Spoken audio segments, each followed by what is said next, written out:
Topik menyingkap isu, mengungkap fakta.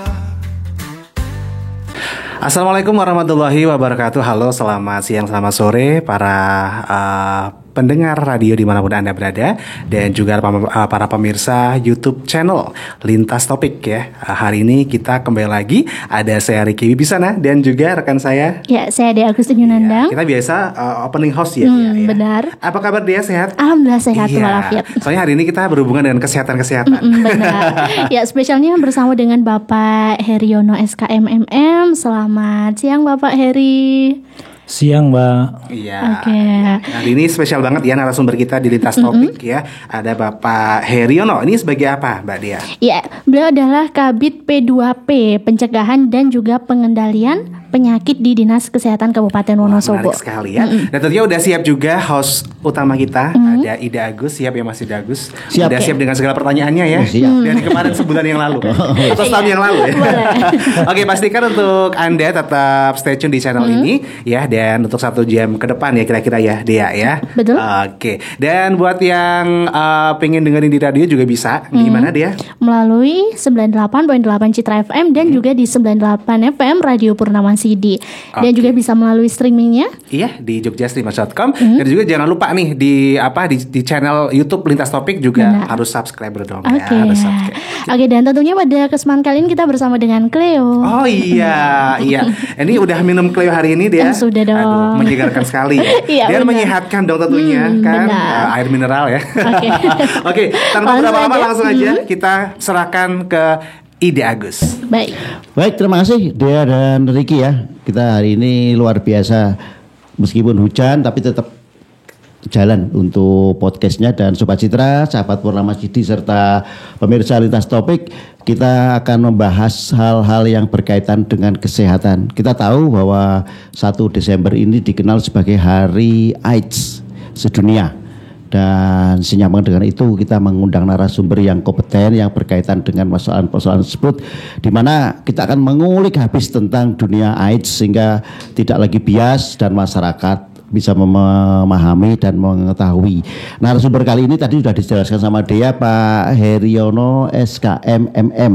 Iya. Beliau adalah Kabid P2P, Pencegahan dan Pengendalian Penyakit dari Dinas Kesehatan Wonosobo. Selamat siang Pak Heri. Selamat siang Mas Agus. Terima kasih ya kehadirannya di Lintas Topik ini. Sama-sama, saya juga terima kasih diberi kesempatan ini di ruang yang luar biasa ini Mas Agus. Oke, meskipun hujan di luaran gitu kan. Ya ini sudah menjadi aktivitas rutin akhir tahun kan, biasanya hujan seperti itu kan. Wonosobo Mas Agus. Oke, tapi hujan kan sekedar angin Pak, sekedar air Pak, bukan kenangan itu kan. Iya. Iya Pak, tema kita kan tentang AIDS. 1 Desember ini diperingati sebagai Hari AIDS Dunia. Kita pengen tahu sih AIDS dan HIV itu apa? Kadang-kadang orang masih agak bingung kan membedakan antara AIDS dan HIV, Pak. Oke, ya. Jadi kalau HIV itu kan singkatan dari Human Immunodeficiency Virus. Jadi virus yang menyerang kekebalan tubuh manusia. Jadi sehingga orang yang kemasukan virus HIV disebut penderita HIV. Nah, kalau AIDS, orang HIV yang sudah menunjukkan gejala-gejala sakit, itu AIDS namanya.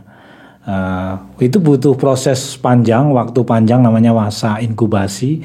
Mulai pertama masuknya virus ke tubuh seseorang sampai munculnya gejala sakit, ini biasanya membutuhkan waktu 5 sampai 10 tahun Mas Agus. Itu ya dinamakan Windows period. Oh, udah melewati Windows period. Kalau Windows period itu beda lagi. Windows period itu pertama seseorang kemasukan virus biasanya nggak bisa langsung kedetek. Misalnya hari ini saya kemasukan virus tubuh saya, besok diperiksa belum ketemu, belum muncul.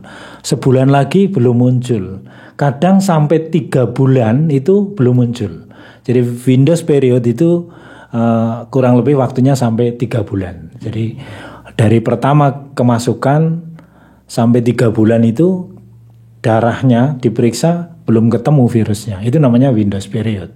Ini yang sering namakan waktu yang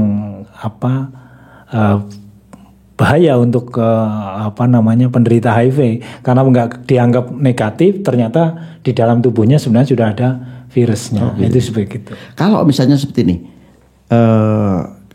saya tertarik sebetulnya dengan Windows Spirit itu. Iya. Masih inkubasi ya Pak? Beda. Oke, selama 3 bulan itu paling tidak sudah ketahuan atau makan belum selamanya bisa. Belum tentu ya. Iya, belum kedetek. Jadi hari ini misalnya saya kemasukan virus HIV. Besok dites nggak ketemu. Sampai 3 bulan biasanya itu nggak ketemu, nggak kedetek bahwa saya dianggapnya masih negatif. Padahal di dalam tubuhnya sudah ada virusnya. Dan virus itu sudah berkembang tentunya gitu ya. Sudah berkembang di dalam tubuh. Apa Pak gejala-gejala bagi orang yang terkena HIV? Kalau HIV, kalau masih HIV ini ya, belum ada gejala, sama seperti kita. Jadi nggak ada gejalanya, nggak ada tandanya. Baru nanti kalau sudah sakit masuk fase AIDS, jadi biasanya fasenya itu tadi namanya masa inkubasi ya, itu 5 sampai 10 tahun. Biasanya gejala-gejalanya dia orangnya mudah sakit. Kemudian yang paling sering muncul adalah diare berat, nggak sembuh-sembuh. Kemudian sariawan banyak di bibir, di lidah, nggak sembuh-sembuh. Kemudian batuk-batuk. Nah, yang paling sering gejala muncul pada penderita AIDS itu adalah batuk-batuk dan biasanya dia TBC. Penderita AIDS itu biasanya disertai dengan TBC. Ya, namanya komplikasinya lah itu. Istilah dianunya adalah IO, infeksi opportunitis. Ya. Itu yang paling sering muncul adalah TBC. Sehingga di program penanggulangan HIV salah satunya semua penderita TBC harus kita periksa. Jangan-jangan dia kena HIV, maka kita periksa dia HIV atau tidak. Artinya ada korelasi ya? Ada korelasi. Dengan misalnya begini, tingginya penderita TBC dengan antisipasi ke AIDS itu ada korelasinya? Ya, jadi gini, kenapa kok kita curigai orang TBC itu jangan-jangan dia HIV? Karena HIV tadi kan virus ya, penyebabnya virus. Virus itu menyerang kekebalan tubuh manusia. Manusia itu semua punya namanya kekebalan. Fungsinya ketika ada bibit penyakit yang masuk ke tubuhnya, kekebalan ini akan menyerang bibit penyakit. Nah, ketika kekebalannya turun, nggak punya kekebalan, maka orang ini mudah sakit. Batuk itu mudah nanti jadi sakit batuk, diare, termasuk TBC ini. TBC itu menyebabnya kuman TBC. Peterbangan di udara gitu. Di udara karena ada banyak penderita yang batuk-batuk gitu. Kemudian kehirup oleh orang tadi, maka orang tadi akan mudah sakit TBC dibanding orang yang tidak kena HIV. Oh gitu. Nah, terus Pak, biasanya mereka yang terkena, artinya kan virus ya. Kalau HIV kan virus ya. Virus. Okay. Kalau TBC bakteri. Kalau kita bicara fokus di HIV sekarang kembali ke HIV aja. Itu virus. Ya. Virus itu ketika penderita orang yang terkena virus itu kondisi tubuhnya sehat belum terlihat juga. Ya, belum kelihatan. Iya. Dia akan terlihat ketika kondisinya turun, kemudian ada bibit penyakit yang masuk, maka akan muncul gejala. Nah, ketika sudah seperti itu, itulah namanya AIDS. Iya. Gitu. Ada stigma bahwa selama ini AIDS itu ya biasanya karena hubungan seksual dengan sejenis dan lain-lain. Itu gimana? Ya, jadi AIDS ini atau HIV ini penularannya itu melalui yang pertama lewat hubungan seks. Baik homoseks maupun biseks, ya artinya seks antara laki-laki dan perempuan maupun antara laki-laki dan laki-laki itu bisa terjadi penularan di situ. Kemudian yang kedua lewat transfusi darah. Dari darah orang yang kena HIV, kemudian ditransfusi ke orang yang sehat, maka yang orang sehat akan tertular virus HIV. Kemudian yang ketiga, dari ibu hamil yang mengandung virus HIV, ini bisa menularkan ke bayinya. Kemudian yang keempat, lewat penggunaan jarum suntik yang berganti-ganti. Itu biasanya di kalangan pemakai ya. Ya, pemakai narkoba gitu. Artinya ada kelompok-kelompok yang rentan. Iya, betul. Ada kelompok-kelompok, istilah kami disebut populasi kunci. Populasi kunci itu harus kita periksa secara rutin. Jadi sudah ditetapkan sebagai populasi kunci ya. Yang pertama wanita pekerja seks. Kemudian kelompok LSL, laki-laki seks laki-laki. Kemudian waria. Kemudian keluarga binaan di lapas. Termasuk ini kelompok pengguna narkoba suntik. Ya. Itu juga menjadi kelompok sasaran yang harus kami periksa, dipantau, periksa rutin ya. Kemudian sekarang program baru lagi, udah cukup lama, berjalan lama, sekitar 5 tahunan, ibu hamil. Jadi semua ibu hamil itu kita periksa. Harapannya untuk mencegah agar tidak menular ke bayinya, karena bisa dicegah. Jadi penularannya itu biasanya pada saat proses persalinan. Sehingga kalau sudah diketahui ibu hamil ini positif HIV, ketika persalinan harus dijalankan sesuai standar, benar-benar sesuai standar, maka itu bisa mencegah penularan dari ibu ke bayinya. Kemudian yang kedua, bayinya tidak disusui oleh ibunya. Kemudian ibunya yang positif itu harus minum obat setiap hari. Oh gitu guys. Iya. Sekarang gini, tadi disampaikan kelompok kunci ya? Kunci, ya. populasi kunci. Ya. Ada laki-laki seks laki-laki, ya. Ada PSK, ada waria ya. Ya. Bagaimana tahunya Pak? Maksudnya tahunya komunitas-komunitas itu? Oh oke, ya betul. Inilah kami, kalau petugas kami yang di kesehatan, di dinas kesehatan dan jajarannya seperti Puskesmas, mungkin untuk masuk ke kelompok itu sulit. Yeah. Maka kami kerjasama dengan namanya LSM. Di Wonosobo ada namanya LSM, Wonosobo Youth Center. Ini fokus dia menjangkau ke kelompok LSL, laki-laki seks laki-laki, termasuk kelompok waria. Ini tugasnya ini LSM WYC. Kemudian ada satu lagi kelompok LSM dari Purwokerto yang mereka wilayahnya termasuk Wonosobo, adalah LPP LSH. Dia fokus di kelompok wanita pekerja seks. Jadi mereka lah yang membantu kami untuk menjangkau ke kelompok-kelompok itu, sehingga secara rutin kami bisa melakukan pemeriksaan minimal setahun sekali. Kelompok-kelompok itu harus kita periksa. Setahun sekali? Ya, setahun sekali kita periksa. Tuh, kui nek micat piye? Kalau yang micat gimana itu? Ya itu nanti segmen berikutnya. Jadi berikutnya. Kan kalau dulu kan ada lokalisasi ya, gampang pengendaliannya kita lebih enak ya. Maksudnya, mohon maaf bukan lebih enak, tapi lebih gampang karena ada lokasinya. Jelas ya lokasinya. Kalau sekarang kan zamannya sudah berubah. Lokalisasi dibubarkan, kemudian tumbuhlah micet. Nah terus gimana itu Pak caranya Pak? Ya makanya itu untuk menjangkau ke itu kita butuh orang-orang yang punya kemampuan untuk menjangkau itu. Contoh yang ini WYC ini punya personil, punya relawan-relawan yang mampu menjangkau ke kelompok-kelompok spesialis itu. Micet. Nah, mungkin lewat masuk ke aplikasi itu gitu loh. Yang saya tertarik begini. Oke lah, kalau PSK itu sudah umum, banyak kan orang juga udah tahu ya. Tapi yang tadi yang laki-laki, seks laki-laki, ini ketika kita orang luar berusaha untuk menggali informasi, jangankan menggali informasi, tahu komunitasnya aja sulitnya minta ampun. Betul, gitu kan? Pertama itu, kalau sudah kenal pun nggak bisa kita memberikan kita masuk nyari ngulik kasus ataupun persoalan di dalamnya kan. Itu makanya sekarang teman-teman di LSM WYC menjadikan laki-laki seks laki-laki itu menjadi sebuah program unggulannya. Iya, mereka sekarang kan masih dapat bantuan anggaran dari Kementerian Kesehatan lewat itu donor dari luar negeri juga. mereka punya tugas untuk menjangkau ke kelompok itu. Bagaimana caranya?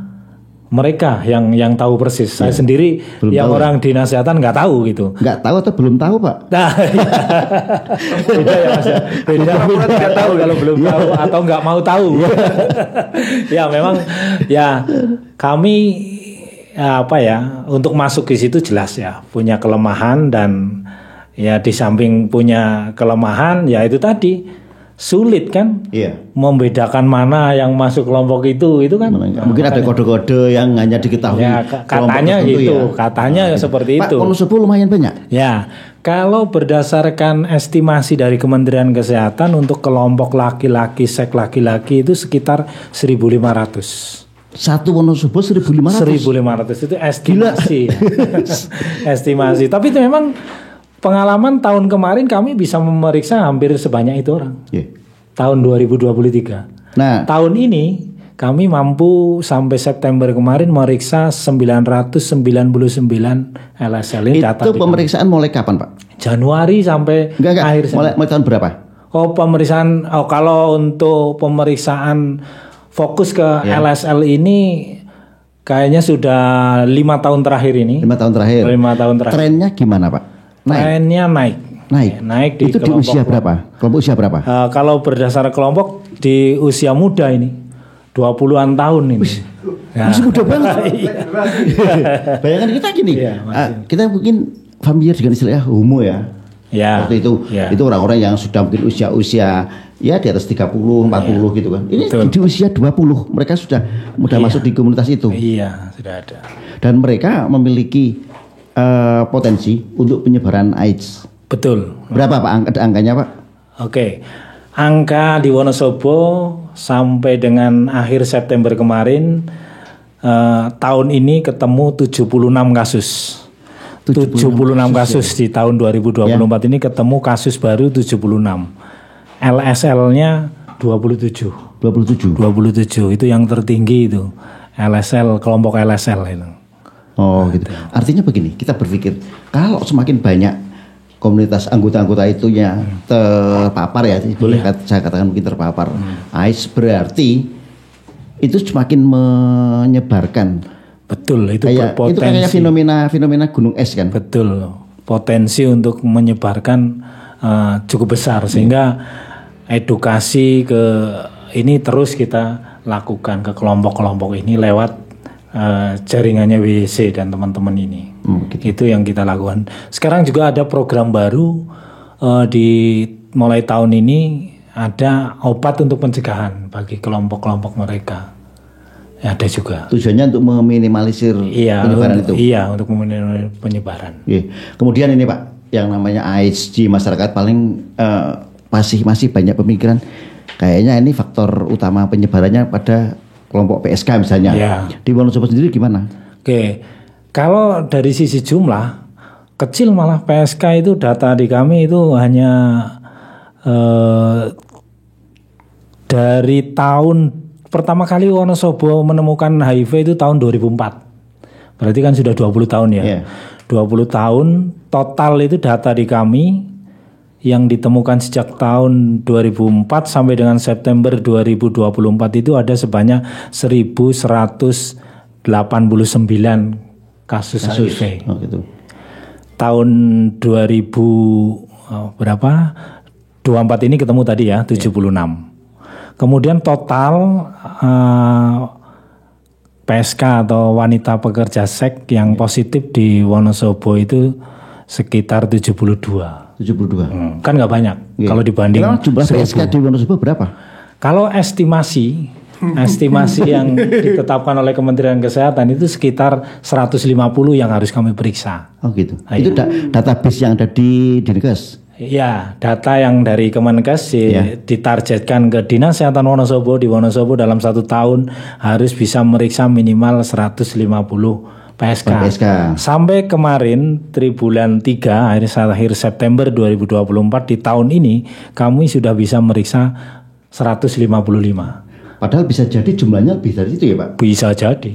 Kayak bisa tadi Anji bilang ada aplikasi hijau itu kan? Bisa jadi gitu. Dari berapa 150-an yang diperiksa untuk PSK berapa Pak tadi yang terkena yang positif? Untuk yang tahun ini yang positif dari kelompok wanita pekerja seks, bentar saya nggak hafal datanya, ini harus saya buka ini, mohon maaf.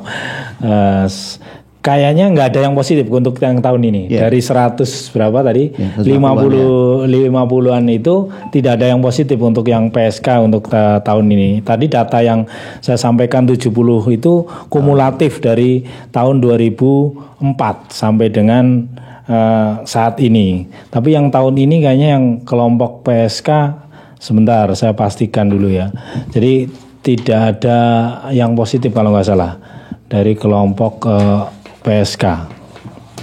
Ya.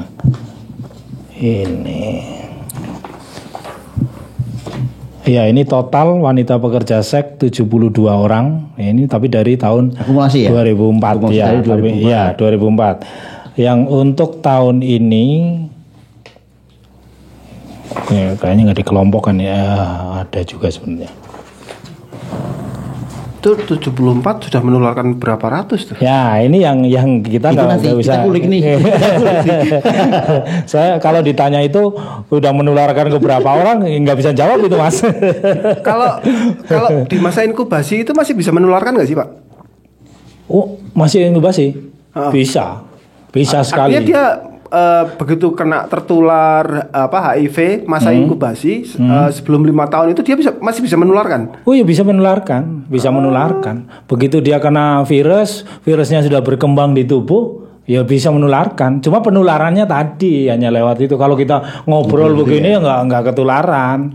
Salaman dengan hubungan seksual, kemudian penggunaan jarum bergantian, kemudian menyusui. Tadi kan untuk khusus ibu ke anaknya ya. Kemudian transfusi darah.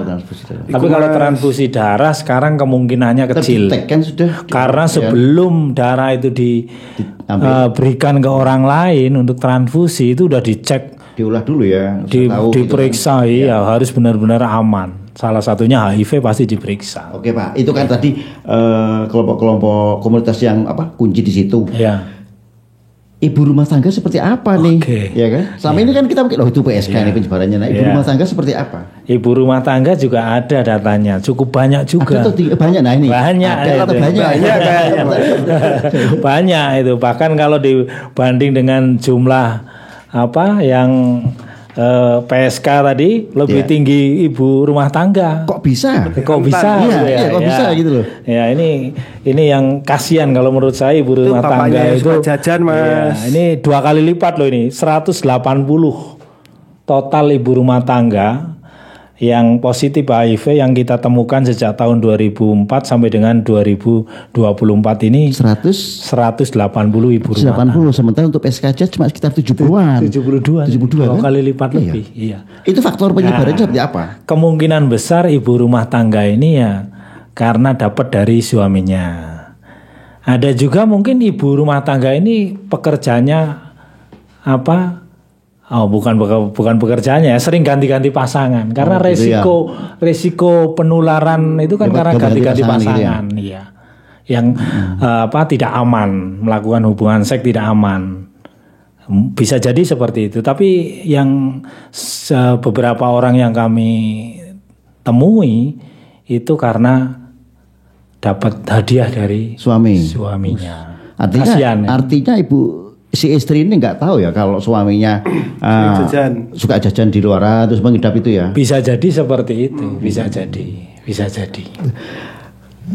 Terbanyak di mana sih untuk Wonosobo? Nah, itu terbanyak. Jadi di Wonosobo sekarang tidak ada kecamatan yang bebas HIV. Jadi hampir di 15 kecamatan itu semua sudah ada kasus HIV.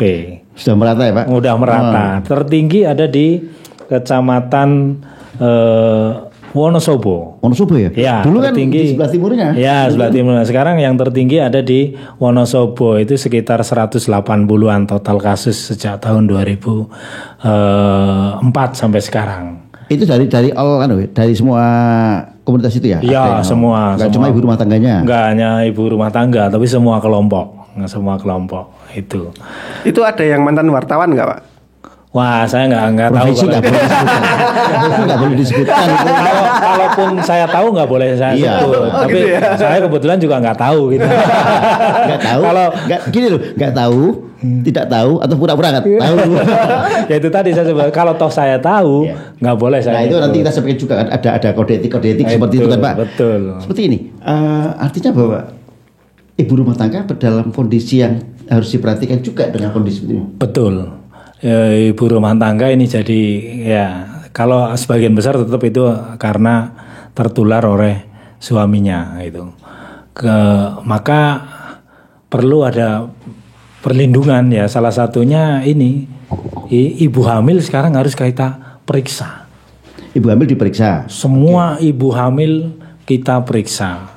Kemudian ada datanya juga ini yang tahun ini ibu hamil yang sudah kita periksa sudah sekitar 8.000-an ya. Itu ada yang positif, 4 ibu hamil positif. Di 2024 ini? 2024 ini. Kemudian sebelum hamil, ini program baru ini. Wonosobo, mau nikah. Semua calon pengantin kita periksa. Cuma sifatnya kalau yang calon pengantin ini karena belum ada regulasi yang mengharuskan, maka kita sifatnya volunteer ya. Kalau bersedia kita periksa. Tapi berdasarkan kenyataan semuanya mau diperiksa ternyata. Saya belum mendengar penolakan untuk diperiksa. Kalau menolak berarti dia juga udah khawatir dengan dirinya sendiri. Ada Pak yang ini pranikah itu mereka yang sudah kena? Ada, ini data kami ada. Mau nikah itu ya. Ada ini. Tahun ini ada sekitar 4.000 orang yang sudah diperiksa dari calon pengantin laki dan perempuan. 5 diantaranya positif. Dua-duanya?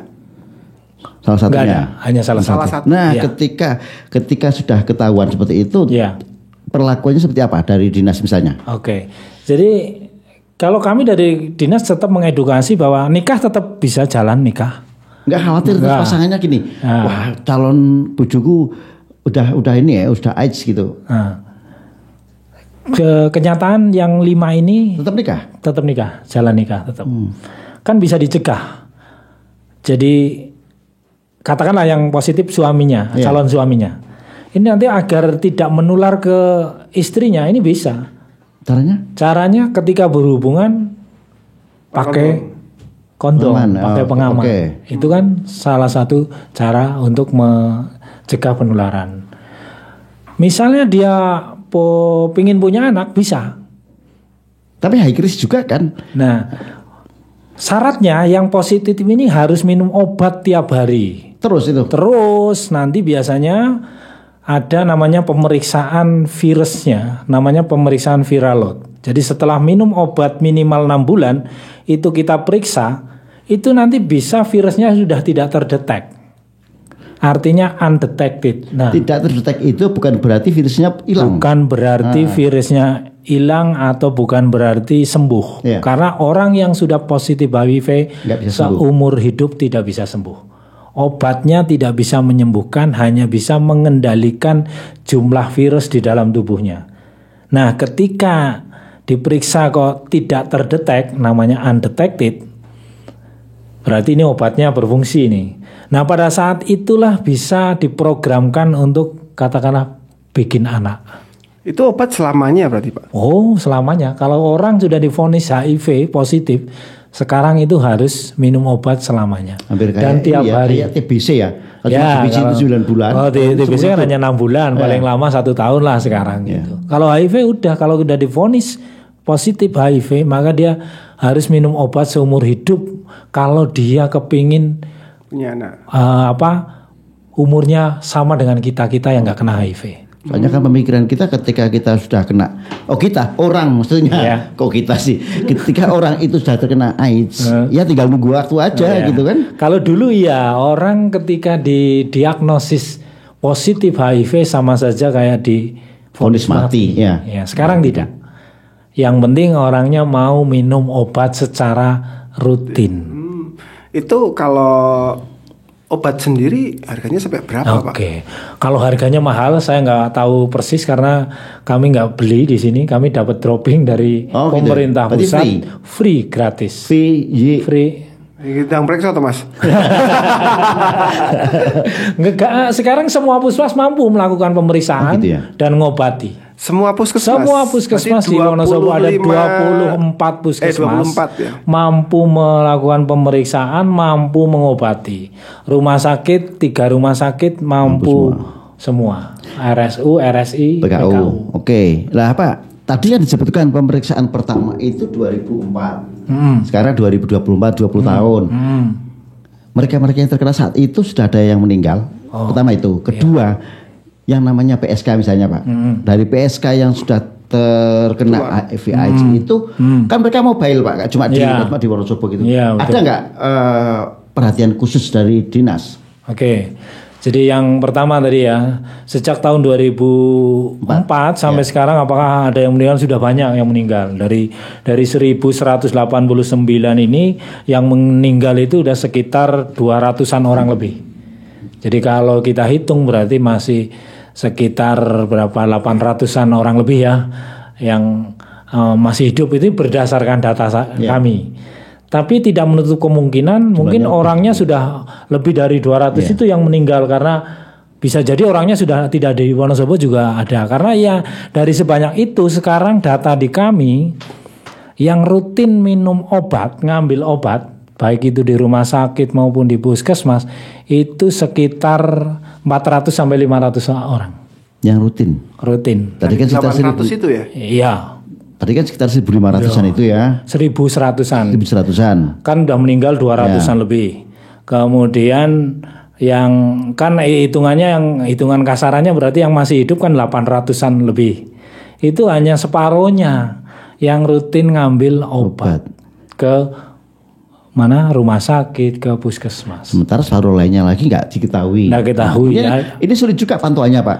Nah ini kami ada usaha untuk itu, untuk menjangkau ke mereka yang berhenti minum obat, untuk melanjutkan. Ada namanya KDS, Kelompok Dukungan Sebaya. Jadi kami rekrut ini para penderita-penderita yang mau membantu rekannya. Ini penderita ini yang rutin minum obat dan mau kita ajak kerjasama. Sekitar berapa orang itu? Ada 15 orang. Tugasnya apa Pak? Ya untuk mendekati mereka yang apa namanya? Semacam kayak brand ambassadornya ya. Begitulah. Agar dia mau kembali untuk berobat meneruskan. Yang penting mereka tetap mau berobat secara rutin. Itu. Sebenarnya secara teori itu tadi kalau dia mau rutin minum obat, nanti umur harapan hidupnya ya sama-sama dengan kita.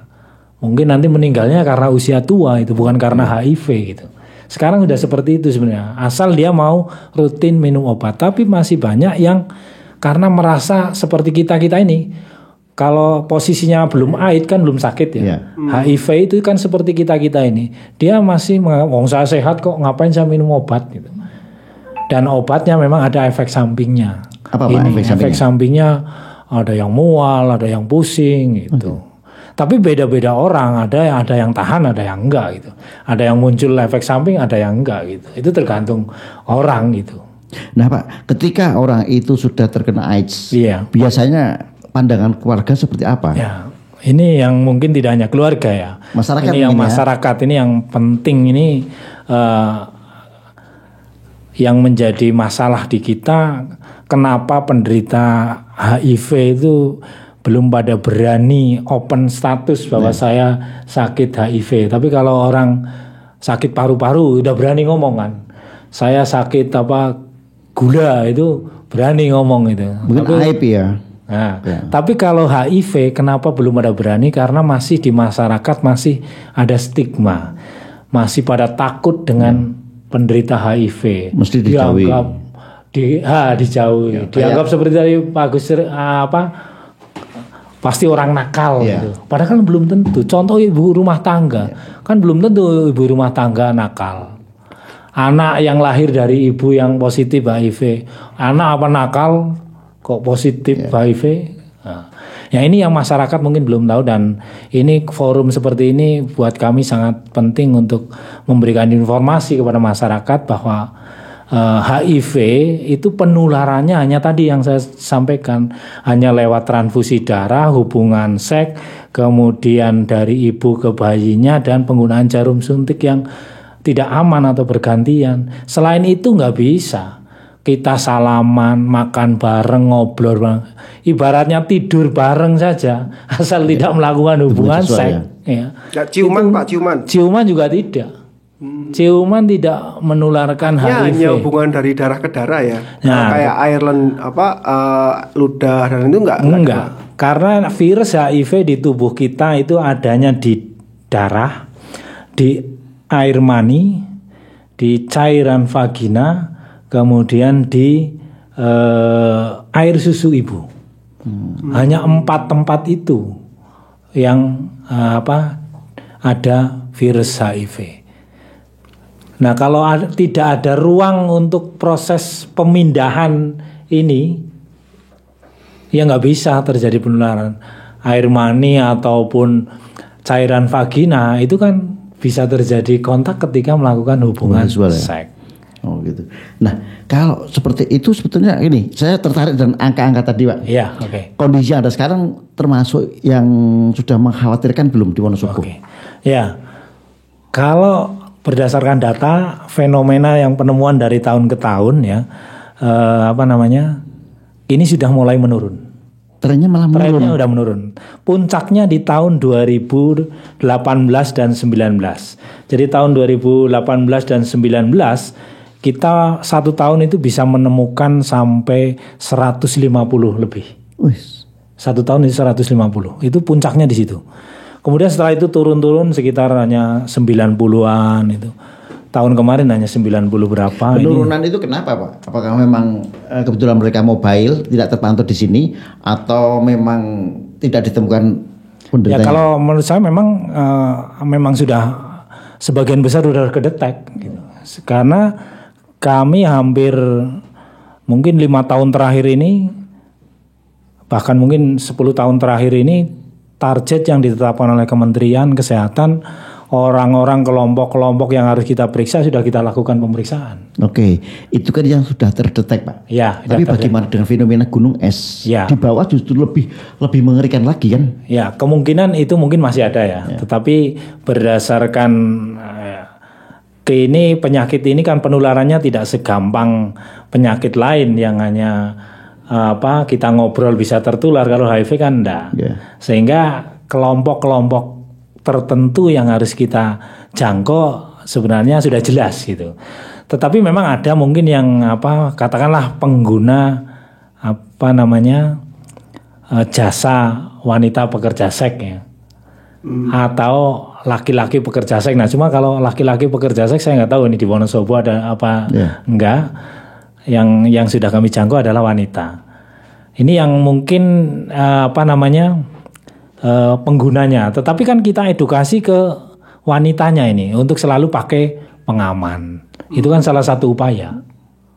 Oh gitu, ikhtiarnya di situ ya? Iya, ikhtiarnya tetap di situ. Oke, nah kalau misalnya ibu rumah tangga yang saat itu tertular dan mereka mungkin kalau sekarang terdetek semua, Pak. Iya. Tapi bisa jadi di awal-awal dulu deteksi dari dinas kan belum begitu sebagus sekarang. Ada nggak anak-anak yang dilahirkan dari ibu penderita AIDS? Terus kondisinya seperti apa gitu, Pak? Oke, ada. Pertama kali ditemukan dulu sekitar tahun 2010 atau 11. Jadi ada anak yang dilahirkan dari ibu yang positif ya.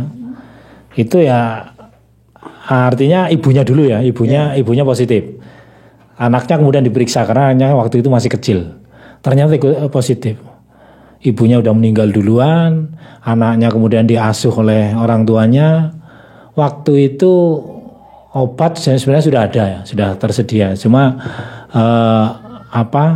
anak ini akhirnya nggak bertahan lama sampai usia berapa, sekitar 12 atau 13 tahun akhirnya meninggal. Akhirnya meninggal. Kemudian berdasarkan data apakah ada bayi atau anak yang positif dari ibunya ada di sini sekitar 30-an kalau nggak salah. Jadi secara kumulatif gitu di Wonosobo anak yang dilahirkan dari ibu yang positif itu ada juga ya. Jumlahnya kalau nggak salah sekitar 30-an ya, sekitar 30-an anak. Dan itu masih hidup? Sebagian besar masih hidup. Nah, ketika masih hidup berarti dia kan sudah termasuk di penderita AIDS nih. Iya. Treatmentnya seperti apa?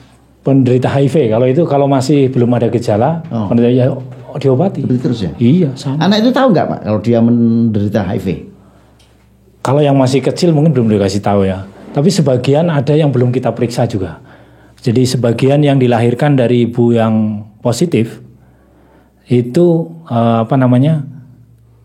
belum diperiksa karena orang tuanya belum membolehkan. Oh gitu ya. Ada yang belum membolehkan karena mungkin belum siap dengan hasilnya. Secara psikisnya ya. Iya. Tunggu Pak, tadi kan disebut bahwa ibu rumah tangganya ada yang sudah meninggal. Terus lalu apa kabar dengan bapaknya nih? Suaminya maksudnya?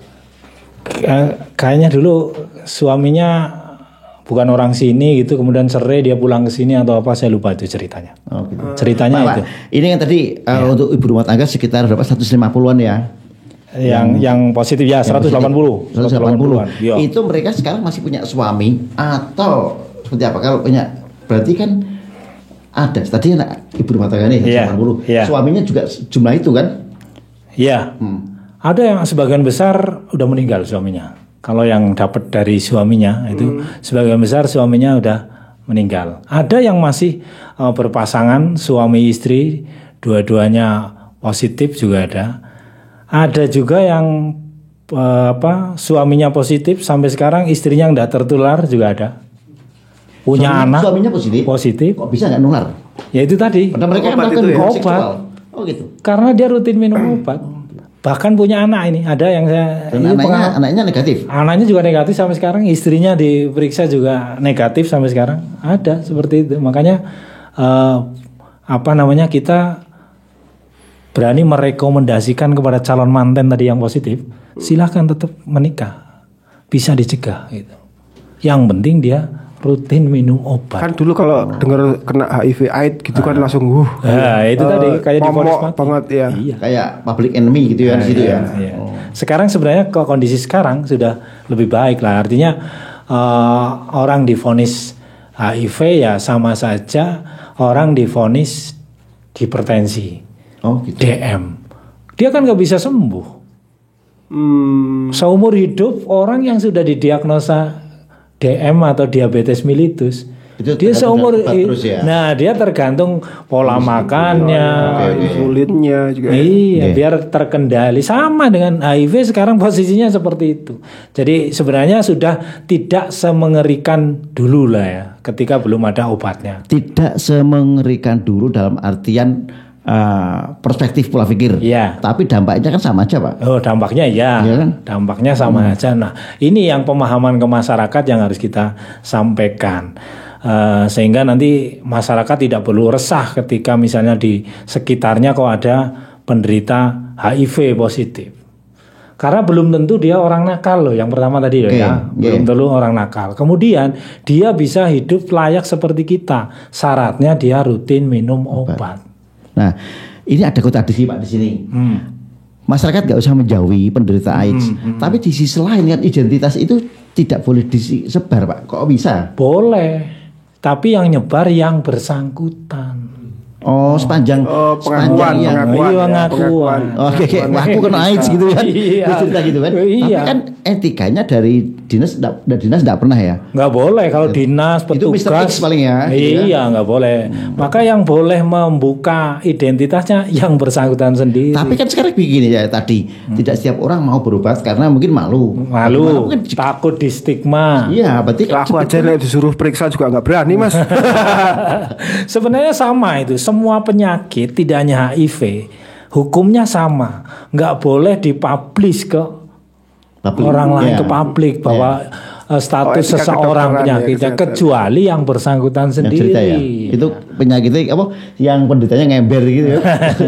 Nggak apa-apa, biar justru penting ya. Ini ketika dia nanti berobat ke, terutama misalnya yang nanti akan ada tindakan-tindakan yang bisa membahayakan, contoh misalnya cabut gigi, itu kan ada risiko keluar darah kan, karena di darah ada virusnya.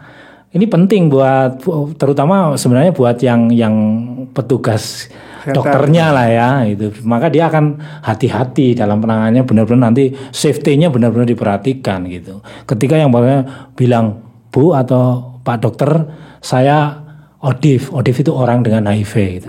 Oh petugas, oh ya paham langsung gitu. Penting itu. Cuma sampai saat ini masih banyak di Wonosobo penderita yang ada ini belum mau open. Tapi beberapa sudah ada yang berani speak up. Kami ajak ke pertemuan-pertemuan sosialisasi, dia berani speak up. Cerita pengalamannya, kenapa dia sampai HIV, sudah ada yang berani. Oke, Pak, tadi kita banyak bicara dari aspek medis ya. Ya. Ada yang terlewatkan sendiri, misalnya ketika istri tahu bahwa dia tertular dari suaminya, secara psikologis seperti apa Pak? Ya pasti shock ya. Pertama pasti shock, siapapun ya. Orang yang didiagnosa, pertama kali didiagnosa penyakit pasti akan shock, apalagi misalnya HIV. Demikian juga keluarganya atau pasangannya, pasti. Tapi ada sampai saat ini yang punya pasangan tapi belum berani speak up ke pasangannya. Masih ada. Tugasnya petugas dorong terus agar pasangannya tahu dan nanti pasangannya harus diperiksa. Ada suami yang sudah terkena itu, dia nggak berani ngomong. Itu sudah berapa tahun Pak bisanya dari itu? Ini kurang lebih 2 tahun sampai saya dapat info ini ya. Tapi ya kami sarankan ke ini tetap harus pakai pengaman. Itu seperti itu. Di samping pakai pengaman, dia tetap berobat rutin ya? Iya, jelas. Asal dia mau berobat rutin, nanti setiap tahun, ini yang pengobatan rutin ya, setiap tahun kita periksa virusnya. Ini yang sudah diperiksa tahun ini sebanyak sekitar 194 orang. Progresnya seperti apa Pak? Ya misalnya gini, tahun kemarin atau 2 tahun yang lalu dia masih terkena, masih agak parah. Nah ketika diobati rutin, terus tahun ini ada pengecekan, progresnya seperti apa? Nah ini saya sampaikan. Tadi kan yang rutin berobat sekitar 400 orang. Yeah. Dari 400 orang ini tahun ini kami sudah mampu meriksa sekitar 194 orang. Dari 194 orang ini 185 orang virusnya sudah tidak terdetek. Berarti kan 90% lebih itu. Yeah. 90% lebih virusnya sudah tidak terdetek. Artinya orang ini walaupun melakukan hubungan seks sudah tidak menular. Kalau pengen punya anak, bisa anaknya nanti kalau istrinya nggak tertular, anaknya resiko tertular kecil. Tapi tetap disarankan menggunakan pengaman ya? Pengaman, iya. Tetap menggunakan, kecuali kepingin program punya anak. Oh iya. Itu tetap kita sarankan pakai pengaman. Itu seperti itu. Mas Agus, aku mau tanya sekali lagi nih. Sebentar, Pak, silakan monggo Pak. Oh iya. Oke, terima kasih. Kita ketika ngomong masalah AIDS kok tertarik banget. Iya, ini karena ini menarik Mas. Dulu kan menjadi sebuah momok ya yang namanya AIDS ya. Betul. Nah ini Pak, di penanganannya yang HIV sama yang AIDS itu seperti apa sih Pak? Kan tadi yang diobrolkan nih hanya dari HIV-nya aja nih ya. Lalu bagaimana dengan yang sudah terkena AIDS? Apakah dia juga bisa diobati dengan obat yang tadi disebutkan itu? Oke. Jadi dari 1186 sekian itu hampir bagian besar 64% itu ketemunya masih dalam kondisi HIV. Jadi belum terlambat. Ini bukti bahwa kita kerjanya lebih cepat, istilahnya deteksi dirinya lebih cepat. Yeah. Sehingga ketemunya masih dalam posisi HIV. Kalau ketemunya sudah AIDS itu sudah terlambat, berarti dia sudah sakit. Nah, bagaimana? Apakah yang sudah sakit juga sama obatnya? Sama. Banyak yang ketemu sudah dalam posisi AIDS, kemudian kita obati sembuh. Sekarang virusnya bisa terkendali. Ada yang sudah hampir meninggal. Ya, saya tertarik Pak, kalau yang sudah terkena AIDS parah gitu kan. Iya. Diobati. Kondisinya seperti apa sih Pak? Ada nggak penyakit penyerta? Oke. Terus kondisinya seperti apa? Kadang mungkin ada secara fisik terlihat ya, gitu? Secara fisik ya itu tadi. Biasanya gejalanya itu diare nggak sembuh-sembuh. Kemudian berat badan turun drastis, itu jelas. Gitu. Berat badan turun drastis, kemudian sariawan tadi, kemudian batuk nggak sembuh-sembuh. Biasanya TBC yang batuk itu seperti itu. Yang secara fisik kelihatan jelas berat badan turun drastis. Itu seperti itu. Berarti kalau ada orang yang tadinya seger terus dia tiba-tiba kok guru itu ada dua kemungkinan. Ada gula atau AIDS gitu. Bisa jadi. Dokter biasanya ada ini yang ketemunya seperti itu. Dokter curiga ini kalau diperiksa gulanya normal misalnya. Dokter bisa curiga, jangan-jangan ini disarankan biasanya untuk periksa itu. Kalau dulu kan pernah tuh ada ilustrasi kena AIDS itu terus kulitnya pada korengan kayak kolera apa itu. Ya. Itu seperti apa sih Pak? Ada nggak sih sambungannya dengan gejala-gejala itu? Ya sebenarnya kenapa misalnya kok luka nggak sembuh-sembuh ya itu tadi karena kekebalan tubuhnya menurun gitu. Kayak gula ya? Ya mirip-mirip. Iya kan? Ya itu tadi. Itu seperti itu. Geri. Saya berimajinasi. Wonosobo itu peringkat berapa di Jawa Tengah? Kalau di Jawa Tengah nggak di atas, nggak yang paling bawah ya, di tengah-tengah lah angka. Berarti banyak temennya ya? Iya banyak temennya. Dan termasuk program HIV di Wonosobo dinilai bagus baik oleh provinsi maupun pusat sehingga ada dukungan anggaran termasuk yang untuk WYC, tadi ada untuk LSM penanganan khusus pekerja seks itu karena dinilai kinerja di Wonosobo cukup bagus. Target kelompok-kelompok berisiko yang harus diperiksa secara rutin tiap tahun hampir tiap tahun kita bisa capai. Kalau anggaran yang disiapkan berapa Pak untuk penanganan ini? Kalau yang di Wonosobo dari level tingkat APBD lumayan dibanding program penyakit yang lain. Artinya pemerintah daerah care gitu ya. Iya, istilahnya komit dengan penanggulangan HIV di sini. Tiap tahunnya lebih dari khusus yang APBD murni loh ya. APBD murni lebih dari 250-an juta. Itu dari APBD. Itu cukup Pak dengan anggaran segitu? Kalau daerah biasanya untuk operasional kami ya, operasional. Kalau obat kan udah dari pusat. Obat dari pusat, untuk pemeriksaan udah dana dari pusat lewat DAK itu kami beli di sini tapi dananya dari pusat. Ya. Itu untuk pemeriksaan, bahan-bahan pemeriksaan. Kemudian obat jelas dari pusat. Nah, biasanya untuk yang APBD ini untuk operasional kami melakukan kegiatan-kegiatan untuk menjangkau itu tadi, untuk melakukan pemeriksaan, kemudian untuk sosialisasi, pertemuan dan lain sebagainya.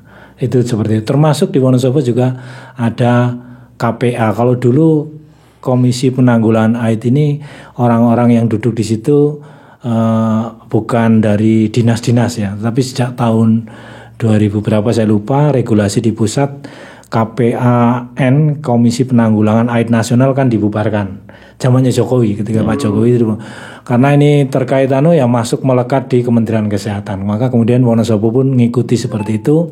Sekretariatnya di Dinas Kesehatan tetapi melibatkan seluruh OPD dengan ketuanya adalah Bapak Wakil Bupati sebagai ketua KPAD ketua KPAD, dan kita rutin melakukan pertemuan berkala termasuk kebijakan di Wonosobo melakukan pemeriksaan calon pengantin ini. Ini ada dukungan khusus dari APBD, saya lupa anggarannya, khusus untuk pengadaan bahan untuk meriksa calon pengantin itu tadi. Kalau pemeriksaan calon pengantin termasuk inisiatif dari Wonosobo atau di daerah lain juga? Daerah lain sudah ada, maka kami di rapat KPA dimunculkan ya karena pemikirannya itu tadi sebelum hamil kan jadi pengantin, pas jadi pengantin juga diperiksa. Selama ini sebelum di program ini dijalankan di Wonosobo, modelnya calon pengantin kan periksa kesehatan di Puskesmas. Ketika itu diwawancarai kalau dia punya faktor risiko sebelum jadi pengantin, apakah pernah berhubungan seks ganti-ganti? Kalau iya baru diperiksa. Kalau enggak. Kalau sekarang tanpa ditanya-tanya disarankan periksa HIV, bersedia atau tidak. Kalau bersedia periksa. Itu seperti itu. Oh ya, Pak. Berarti saya ulangi lagi, kalau untuk penderita AIDS yang terdata di Wonosobo itu sekitar 1.100-an ya. 1.189 sampai September loh ya. Ya. Ini mungkin Oktober, November lagi. Saya belum dapat laporannya ada tambah atau belum. Semoga nggak tambah. Gitu. 1.100-an itu tadi. Yang rutin berobat 400-an. Gitu. Yang lain kemungkinannya kalau menurut saya kemungkinannya sebagian sudah tidak di Wonosobo, karena gini, dari 1.000 sekian itu data yang KTP Wonosobo itu sekitar 1.000-an, jadi 100 lebih itu KTP-nya luar Wonosobo ya. Sekitar 114 orang 114 orang KTP-nya luar Wonosobo. Itu dari mana? Komunitas PSK atau apa bisnisnya? Ada yang, kalau saya nggak detail ya, angkanya nggak detail itu apa aja, tetapi ada juga kemungkinan karena dia kerja di Wonosobo ya. Ada yang kelompok LSL juga ada, kemudian ada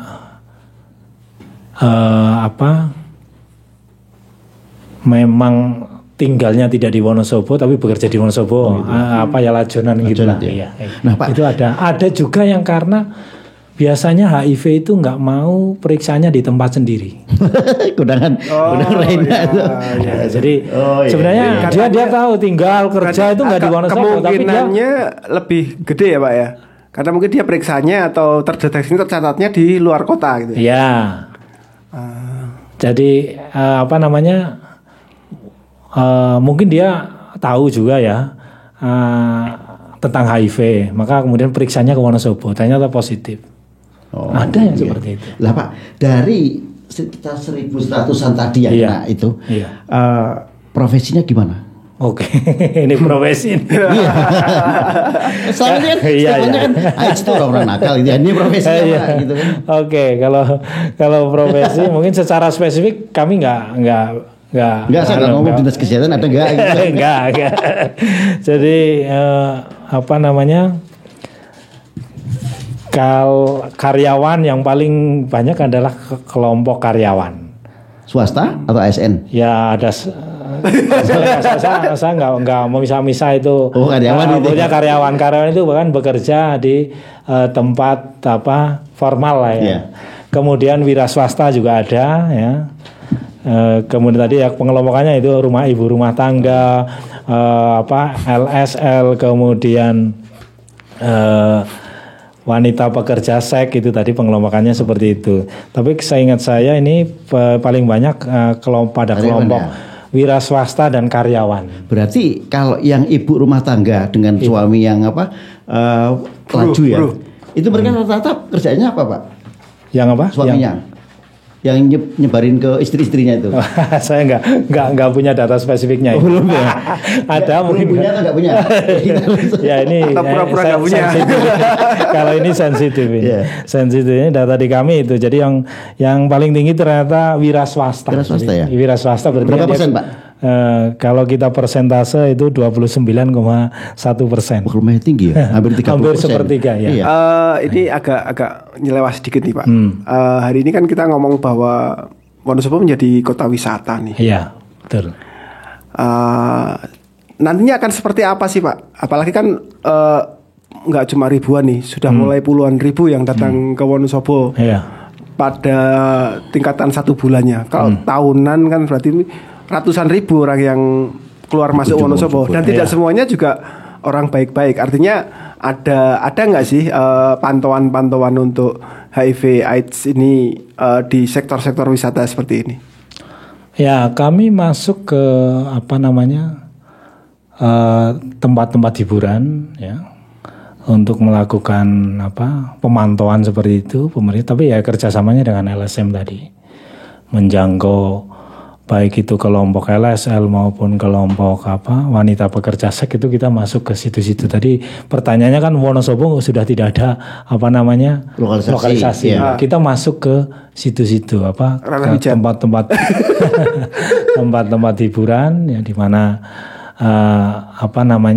di situ ada kemungkinan bertemunya itu kan antara pelanggan dan penyedia jasa kan seperti itu. Kami masuk ke sana ya. Kebetulan di Wonosobo sudah berjalan baik itu tempat-tempat yang hiburan itu kita bisa masuk ke sana. Bahkan kadang kok lama ini belum didatangi padahal rutin. Padahal udah rutin kita biasanya 6 bulan sekali datang ke tempat-tempat itu. Pak, kan nggak ada, bukan sebuah rahasia umum ketika penginapan saya nggak akan ngomong merek nih, tapi tempat penginapan di Wonosobo yang juga menyediakan short time ya, artinya tempat itu biasa digunakan untuk saya nggak tahu transaksi atau apa, tetapi biasanya mereka hanya sewa kamar itu sekitar 1-2 jam selesai gitu. Seperti itu. Apakah itu juga menjadi sebuah prioritas pantauan atau gimana? Ya, yang kita pantau jelas itu tadi ya, kelompok yang kita sasar adalah wanita pekerja seksnya ya. Itu yang kita sasar kelompok itu. Tapi kalau ke pelanggannya biasanya kita ya lewatnya kan nggak mungkin kita data ada database pelanggan. Makanya kita edukasinya tadi sama ke wanita pekerja seksnya. Agar yang penting dia aman sehingga nanti pelanggannya juga aman gitu ya.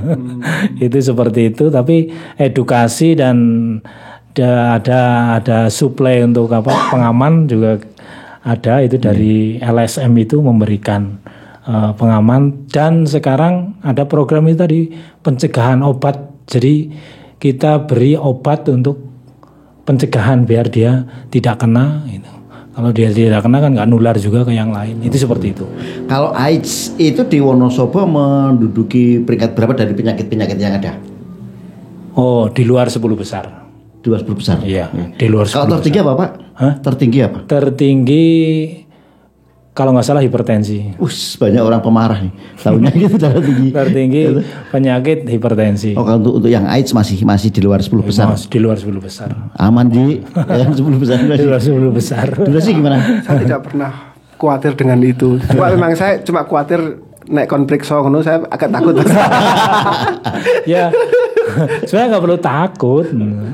Kalau toh nanti positif, udah ada obatnya sekarang. Aman Ji.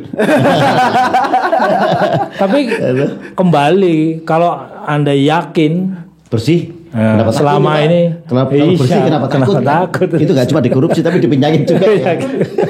Loh, kan tadi dibilangin Mas bahwa tidak semua penularan itu terjadi karena hubungan seksual dengan lawan biasa mau orang kudu tukang jajan sing ketularan gitu kan. Tapi ada faktor lainnya yang bisa menularkan itu. Nah, kadang-kadang aku tidak siap untuk itu. Ganti pasangan itu kan ada resiko. Lakukan hubungan seks yang tidak aman. Ini kayaknya ada potensi-potensi nih. Ya kan, Mas aja dong. Nanti saya bilang sama produser, cek gitu. Gak apa-apa. Mas Agus. Durasi gimana? Bisa. Aman. Durasi aman, masih aman. Masih aman. Oke. Sekitar 50-an ya. Sudah 1 jam. Terasa udah panjang ya. Ya kalau isu-isu seperti ini mah nggak kerasa Pak. Ya kan. Ya. Baik, ternyata memang untuk AIDS ya tidak perlu takut. Tidak perlu takut. Tapi siapapun punya potensi untuk terkena. Iya. Tinggal ketika orang itu sudah terkena bisa diobati sehingga dampak penularan kecil. Bisa dikendalikan. Intinya pada pengobatan rutin seumur hidup ya. Iya, kalau sudah positif dia harus rutin. Minum obat setiap hari seumur hidup. Tapi yang paling asik adalah bagaimana kita menjaga pola kehidupan kita itu kan. Itu yang penting. Yang penting bagaimana kita bisa mencegah jangan sampai tertular HIV. Ya, berarti kan lihat dari 4 penularan tadi. Pertama hubungan seksual. Yang transfusi dulu. Kita sebisa mungkin tidak transfusi. Kalau transfusi ya harus benar-benar darah yang aman. Tapi donor nggak masalah kan? Donor insya Allah aman lah. Kalau di Wonosobo PMI itu sudah dilakukan pemeriksaan. Kemudian yang kedua tidak menggunakan jarum suntik berbarengan atau bergantian. Kemudian melakukan hubungan seks yang aman. Seks yang aman itu seperti apa? Ya berarti dengan pasangan yang sama-sama bersih. Kalau kemudian dengan terpaksa kok harus berhubungan seks dengan orang yang bukan pasangannya. Saya nggak ngomong itu. yang tidak bersih ya. Contoh pasangannya ternyata tidak bersih ya. Maka kita pakai pengaman itu. Oke. Itu hubungan seks yang aman. Kemudian yang terakhir kan penularan dari ibu ke anak. Ya. Makanya bisa dicegah anaknya yang lahir dari ibu yang positif, anaknya jangan diberi ASI. Berilah PASI, pengganti air susu ibu. Oke. Itu. Yeah. Pak, sebagai closing statement ada yang ingin disampaikan biar publik juga tahu. Oke. Terima kasih. Jadi untuk khususnya seluruh masyarakat di Wonosobo ini sekali lagi HIV jangan takut dengan HIV, jangan takut dengan penderita HIV, jangan jauhi penderita HIV, yang dijauhi adalah virusnya. Jangan sampai tertular. Caranya tadi sudah saya sampaikan, mencegah jangan sampai tertular. Kemudian ini yang masih terjadi di masyarakat, stigma. Tolong masyarakat untuk tidak menstigma kepada penderita HIV, karena belum tentu penderita HIV itu adalah orang yang tidak baik. Bisa jadi mereka adalah korban. Maka jangan diskriminasi, jangan stigma kepada mereka. Terima sama dengan orang lain di sekitar kita. Sehingga nanti ke depan para penderita HIV ini tidak merasa dikucilkan oleh masyarakat dan berani istilahnya speak up bahwa saya penderita HIV. Mungkin nanti justru dari pembelajaran mereka orang lain bisa belajar untuk mencegah jangan sampai tertular HIV. Itu kemudian di Wonosobo sudah semua puskesmas bisa melakukan pemeriksaan dan pengobatan. Itu mungkin yang bisa kami sampaikan, dan tidak perlu takut berlebihan dengan penyakit HIV AIDS. Iya. Apalagi dengan orang yang sakit HIV kemudian ketemu aja nggak mau. Yang ODA itu ya. ODA atau sekarang istilahnya adalah ODIF, orang dengan HIV. Oh, ganti istilah. Iya. Tapi statusnya juga sama ya. Ya. Kalau dulu ODA ya, orang dengan HIV AIDS, ya. Sekarang ODIF, orang dengan HIV AIDS. Oke, makasih Pak Heri. Terima kasih untuk kehadirannya, kita semakin terbuka wawasannya kan. Artinya AIDS itu ada di sekitar kita kok. Tinggal bagaimana kita pencikapan, tidak perlu takut, dengan pengobatan yang ada pun sudah bisa diatasi. Dan harusnya AIDS tidak perlu dijauhi, orangnya tidak perlu dijauhi, kita hanya menghindari dari penyebaran virusnya tersebut. Demikian Sobat Citra, sahabat Purnama Sidi, serta pemirsa channel YouTube Lintas Topik, bincang-bincang kita dalam rangka Hari AIDS Dunia, dan sudah banyak yang kita bahas kondisi AIDS di Wonosobo. Selanjutnya, Dea dan Ricky, silakan. Baik, terima kasih Mas Ida Agus. Terima kasih juga Bapak Heriono SKM MM selaku Kabid P2P, yaitu pencegahan dan pengendalian penyakit dari Dinas Kesehatan Kabupaten Wonosobo. Iya, luar biasa banget ya pembahasan hari ini ya dia ya di Benar Lintas sekali. Topik.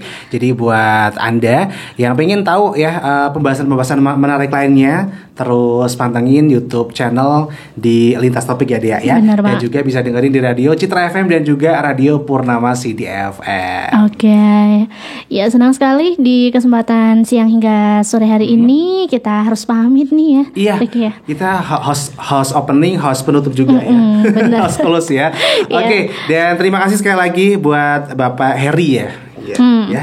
Oke. Periksa nggak Mas? Oh, boleh ayo semuanya. Aduh, ya oke. Terima kasih banyak Pak Heri, mudah-mudahan sehat selalu Bapak. Amin. Ya, dan Terima kami kasih nantikan sama-sama. lagi. Kami nantikan lagi untuk hadir kembali di Lintas Topik ya Mas Ricky dan ya. juga dengan mungkin tema-tema yang berbeda yang lebih menarik lagi benar.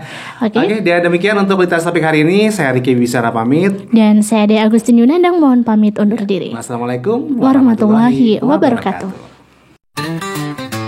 Lintas Topik, mengangkat isu, mengangkat fakta, selalu baru. Setiap cerita, setiap waktu, kami hadir bawa terang yang satu. Lintas Pintas topik untukmu dan aku, meningkat dunia tanpa ragu.